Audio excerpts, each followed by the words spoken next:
Hello guys, good morning. Another day for training, preparation for sa Run for Faith, Run for a Cause.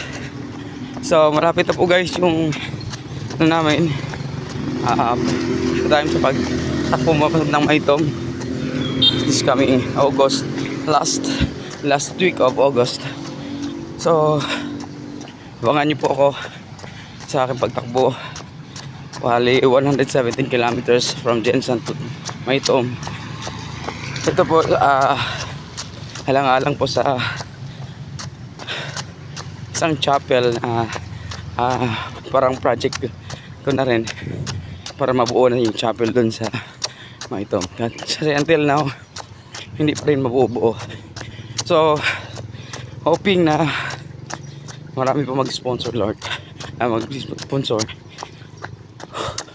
Ito lang po. Okay, abangan niyo po ako. Yan po, medyo makulimlim ang panahon. Umuulan po karon ngayon. Pero still running pa rin. Ayan. Ito po yung Jensen. Okay guys, nakakapos ko lang po mga takbo. Ayan, basang-basa. Pag-ini. Saoy. Mura kong naligo.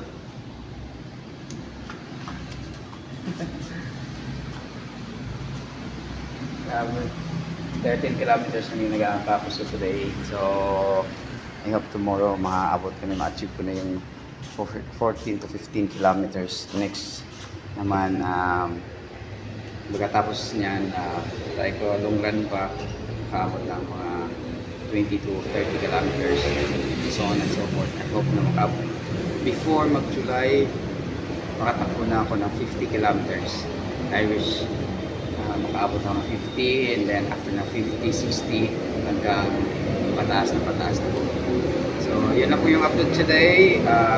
I hope na sa lahat ng mga gustong tumulong sa akin for Run for a Cause or Run for Faith, so please contact me.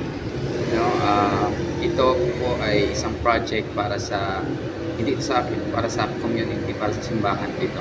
So makapatayo ng mini chapel. Okay, yun lang po. Maraming salamat, and I hope na gabayan po tayo ng buhay kapag sa bawat araw. Maraming salamat.